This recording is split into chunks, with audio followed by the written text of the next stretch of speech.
하나님의 말씀은 요한복음 11장입니다.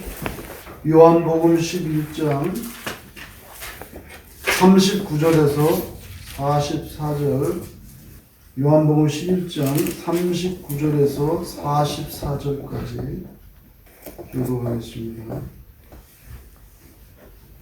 예수께서 이르시되 돌을 옮겨 놓으라 하시니 그가 죽은 자의 누이 마르다가 이르되 주여 죽은 자가 나으리 되었음에 벌써 냄새가 나나이다. 예수께서 이르시되 내 말이 네가 믿으면 하나님의 영광을 보리라 하지 아니하였느냐 하시니 돌을 옮겨 놓으니 예수께서 눈을 들어 우러러 보시고 이르시되 아버지께서 내 말을 들으신 것을 감사하나이다.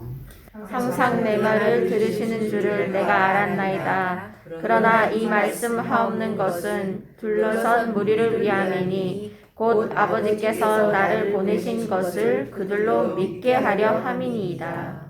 이 말씀을 하시고 큰 소리로 나사로야 나오라 부르시니 죽은 자가 수족을 배로 동인 채로 나오는데 그 얼굴은 수건에 쌓였더라. 예수께서 이르시되 풀어놓아 다니게 하라 하시니라. 아멘.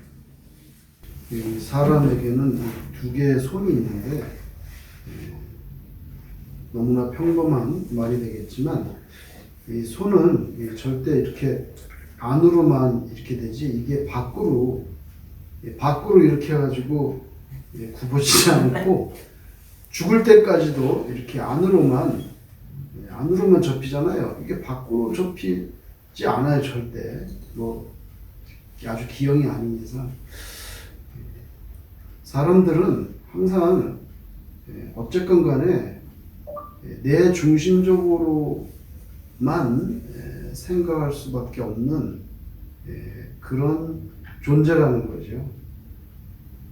이 절대로 손이나 관절이 밖으로 굽어질 수가 없어요. 안쪽으로는. 항상 내 중심적으로 일단 먼저 생각하게 되는 거예요. 오늘 요한복음 11장의 말씀을 우리가 교독했는데요. 이 말씀을 위해서 요한복음 4장과 5장에 있는 말씀도 드리려고 해요. 요한복음 4장 46절 이하에 보면 어떤 사건이 나오냐면 예수님께서 갈릴리에 오셨는데 예수님이 갈릴리에 오신 걸 알고 왕의 신하라고 되어 있는데 왕의 좀 높은 사람이었던 것 같아요. 왕의 신하가 자기 아들이 병들었는데 살려달라고 찾아왔어요. 근데 그 아들은 어디 있었냐면 가버나움에 있었어요. 가버나움. 예수님께 지금 빨리 내 아들 죽어가니까 살려달라고 온 거예요. 그러면서 그 아비가 하는 말이 요한복음 4장 49절에 주여 내 아이가 죽기 전에 내려오소서. 빨리 급하단 말이죠. 빨리 가야 된다는 거예요. 빨리 가셔야 됩니다. 그런데 주님은 성경에 보면 그 아들을 고치기 위해서 가버나움으로 가시지를 않았어요. 명백히 가시지 않고 뭐라고 하셨냐면 가라. 제 생각에는 빨리 가셔야 됩니다. 그냥 막 급하게 빨리 당장 가시자고 이렇게 한 것 같아요. 그래서 그런지 예수님께서 그렇게 급하면 너 가라고 그렇게 말씀하시는 거예요. 느낌에 가라. 네 아들이 살아있다. 그리고 가시질 않았어요. 나중에 보니까 그렇게 말씀한 시간에 병이 다 낫다는 거죠. 그게 4장에 나와요. 그런데 5장에 가면 5장에 한 장 넘어서 5장에 가면은 거긴 누가 나오냐면 38년 된 병자를 고친 사건이 나옵니다. 예루살렘에 문이 몇 개 있는데 그 중에 양문 곁에 베데스다라고 하는 못이 하나 있었는데 거기에 이제 여러 환자들이 장사진을 치고 있는 거예요. 왜 그러냐면 그 사람들 말하면 가끔씩 천사가 내려와서 물을 동하게 하는데 그때 제일 먼저 거기에 들어가는 사람은 무슨 병이든 관계없이 그 병이 낫는다는 거예요.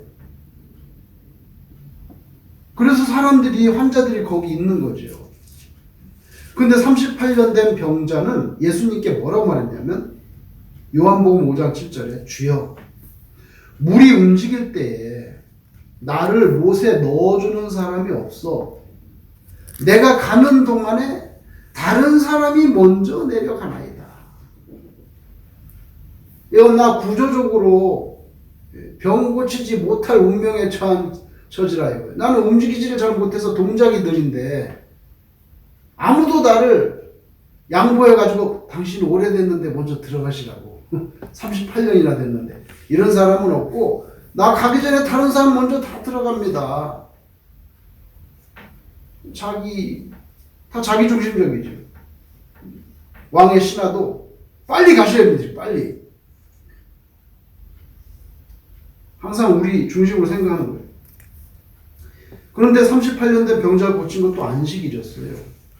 이거 문제가 되죠, 유대인 사이에서. 미움을 받는 거예요. 예, 근데 한술 더 떴어요, 예수님이. 요한복음 5장 17절에 뭐라고 말씀하셨냐면 내 아버지께서 이제까지 일하시니 나도 일한다. 이렇게 말하니까 유대인들이 화가 난 거예요. 하나님이 네 아버지냐? 내 친아버지야? 어디서 건방지게 하나님을 자기 아버지라고. 그래가지고 이거 신성 모독까지 걸려가지고 안식일에다가 자기 하나님을 자기 친아버지라고 그런다고. 얼마나 미워했는지 성경에 보니까 죽이려고 했다 그랬어요. 무섭죠? 그것 때문에 죽이려고 했어요. 요한복음 4장의 왕의 신하나 또 5장에 분노하고 있는 유대인들 전부 예수님을 시간적인 제약 속에 묶어놓고 생각합니다. 안식일은 안 돼. 또 빨리 가셔야죠. 그죠?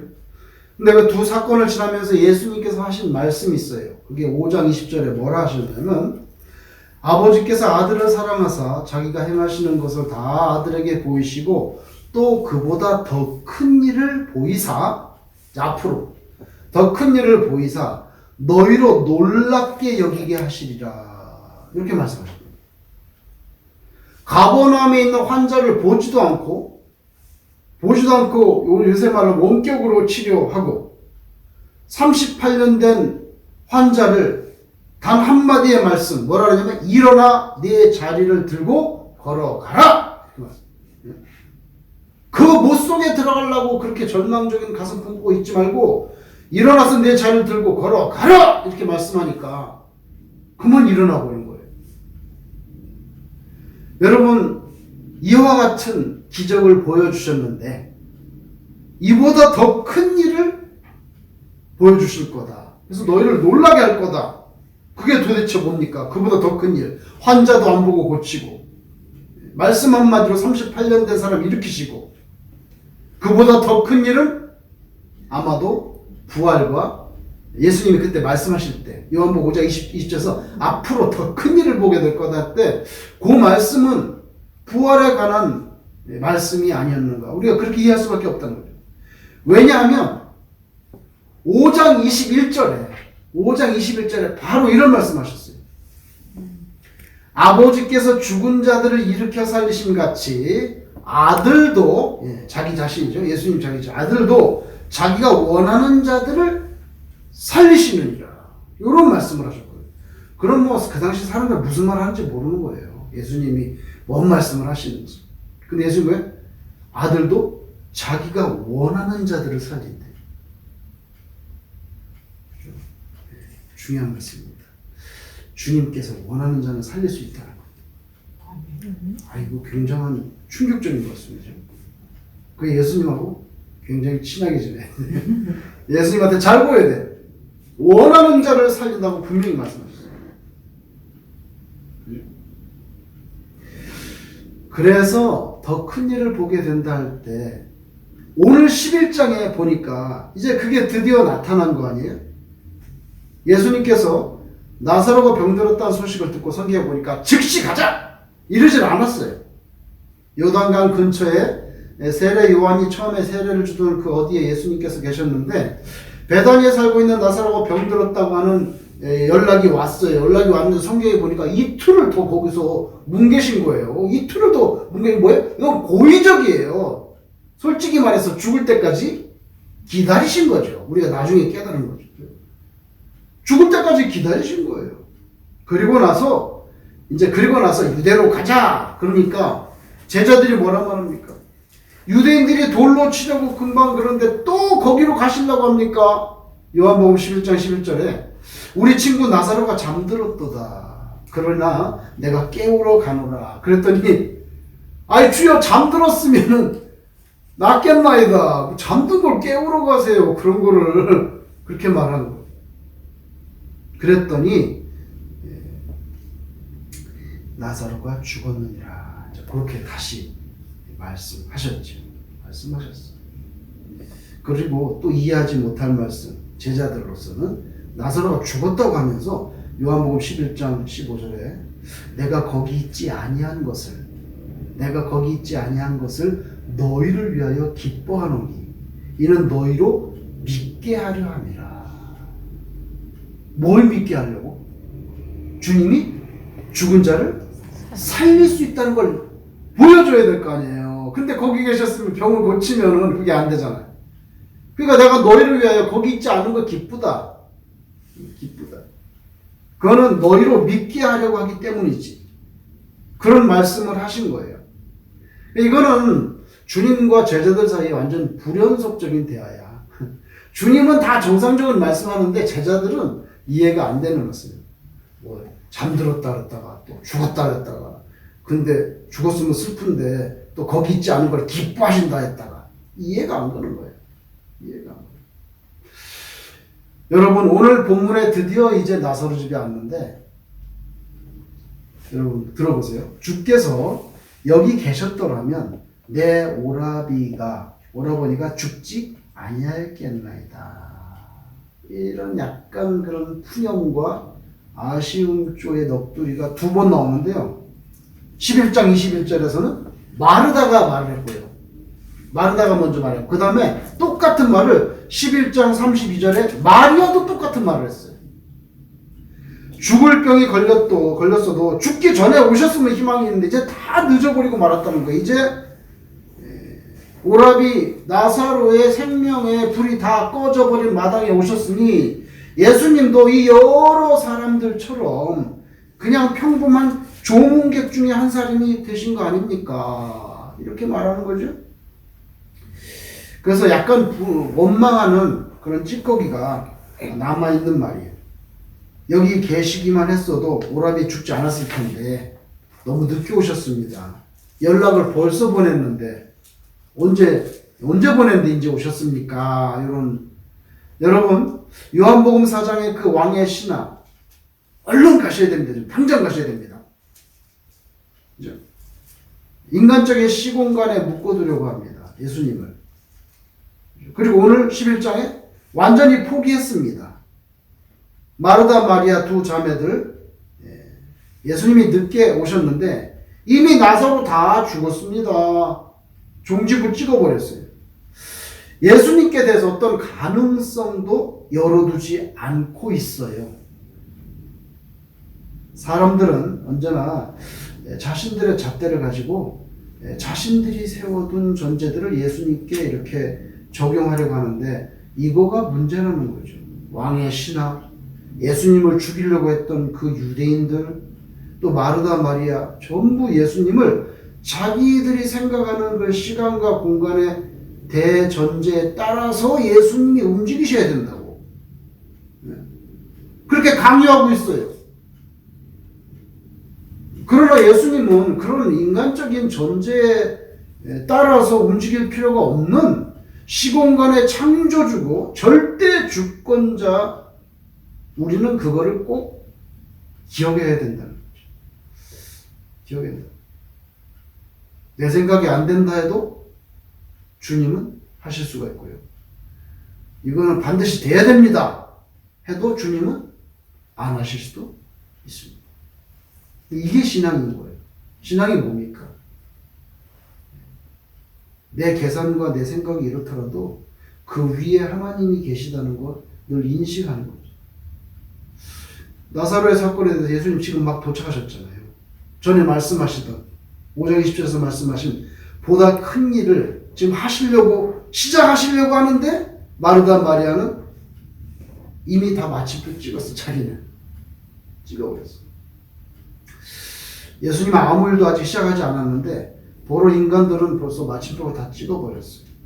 우리가 신앙생활할 때 이런 비슷한 현상들이 일어날 수 있다는 거죠. 예수님께서 우리를 향해 가지고 있는 그런 비전과 그다음에 이루고자 하는 그런 거룩한 뜻이 있을 수가 있는데 막 시작하려고 하시는데 우리는 자주 스스로 마음에 문에 빗장을 지르고 스스로 종지부 찍고 그냥 방 안으로 들어가 버리는 거.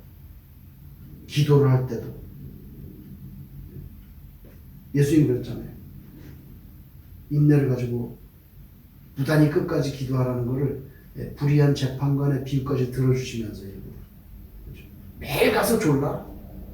매일 가서 졸라면 그 불의한 녀석도 들어주는데 그렇게까지 예를 들면서 기도할 때 내가 배가 고플 때 아니면 내가 배가 부를 때 일터에 나가 있을 때 아니면 내가 구제를 할 때 전도를 할 때 인간관계가 막 트러블 속에 꼬여서 놓여질 때도 우리는 예수님이 어떤 일을 하시려고 하는 그런 순간에 그만 내가 가방을 먼저 닫아버리고 신발 벗어버리고 인생의 추진 엔진의 시동을 꺼버리는 그런 경우가 없는가. 우린 요한복음에 나타난 왕의 신하와 그 아들 베데스다 못에 누워있던 38년 된 그 환자 그리고 오늘 아예 죽음의 강을 건너가 버린 나사로의 부활에 이르기까지 이런 일련의 과정들을 들여다보면서 우리가 주님보다 앞서가는 내가 먼저 다 결론 내리고 내가 예수님보다 내가 성삼일체 하나님보다 먼저 앞서가 버리는 그런 경우가 없는가. 내 자신을 돌아볼 수 있기를 바랍니다. 주님을 가리켜서 너무 늦게 오셨어요. 상식적인 시공간에 잘 맞추지 못해서 이제는 죽음이라고 하는 이 보편적인 한계 앞에 주님도 이제 나사로 죽었으니까 평범한 조문객 중에 한 사람으로 여기 계시는 거 아닙니까? 이렇게. 근데 예수님께서는 전에 말씀하신 대로 더 큰 일을 이루셨어요. 이미 오늘 본문에 보니까 죽어서 냄새가 난다 했어요. 거기 뜨겁잖아요. 기후가 뜨거워요. 벌써 냄새가 난다 이거죠. 그런 시신을 부활시켜 주셨어요. 우리도 속이 냄새가 날 수가 있죠. 냄새가 날 수가 있어요. 근데 하나님께서는 얼마든지 우리를 살려주실 수가 있다. 이 경이로운 사건을 이루기 전에 마르다와 마리아 자매에게 힌트를 줬더라고요. 예수님께서. 힌트를 주셨어요. 11장 25절에 나는 부활이요 생명이니 나를 믿는 자는 죽어도 살겠고. 이 힌트를 주셨더라고요. 주셨는데도 눈치채지 못해. 왜냐하면 사람이요 자기가 먼저 결론을 내려버리면 아무리 다른 사람이 주님이 이렇게 말씀하셔도 난 자기이 마침표를 찍었기 때문에 눈치를 못 채는 거예요. 눈치를. 여러분 38년 된 환자가 이제 예수님께서 고쳐주셨잖아요. 그 5장에 있는 그 기록을 보면서 여러분, 우리는 이런 38년 된 환자하고 아무 관계가 없지 않나. 나는 38년 동안 병을 하는 건 없는데 이런 생각을 할 수 있을 것 같아요. 그런데 그렇지 않아요. 우리는 다 38년 된 환자와 거의 같아요. 제가 그게 어떻게 거의 같은지 예를 들어 볼게요. 데이케어에 가면 많은 어르신들이 있습니다. 그죠? 할아버지, 할머니 쫙 앉아 계신데 매일매일 데이케어에서는 점심을 드시고 나면 마지막 순서로 빙고 게임을 합니다. 그러면 매일매일 테이블에다가 상품을 쫙 진열합니다. 제일 낮은 것은 휴지부터 큰 쌀까지 간장, 참기름, 온갖 것이 거기에 펼쳐져 있습니다. 그리고 빙고 게임을 하는 거예요. 이제 잘 들어보세요. 그러면 이제 빙고가 되면 빙고 하잖아요. 그러면 빙고 한 사람이 나와가지고 그걸 가져갈 수 있는 거예요. 그죠? 가져갈 수 있는. 그러니까 내가 제일 좋은 거는 빙고가 빨리 나와야 돼. 그래야지 좋은 걸 가져갈 거 아니에요. 빙고가 빨리 나와야 돼. 늦게 나오면 휴지밖에 없어. 휴지밖에. 여러분, 근데 제가 느낀 게 뭐냐면요. 빙고가 한 명만이 아니라 여러 명이 나와. 여러 명이 나와요. 3명, 4명 이렇게 나올 때가 많아요. 빙고, 빙고, 빙고 막 나온다고요. 그러면은 빙고 하면 이제 나와서 가져가야 되잖아요. 그죠? 언제부턴가 어떤 할머니가 데이케어에 안 나오셔요. 그래서 왜 데이케어에 안 나오세요? 아이, 싫어! 안 가!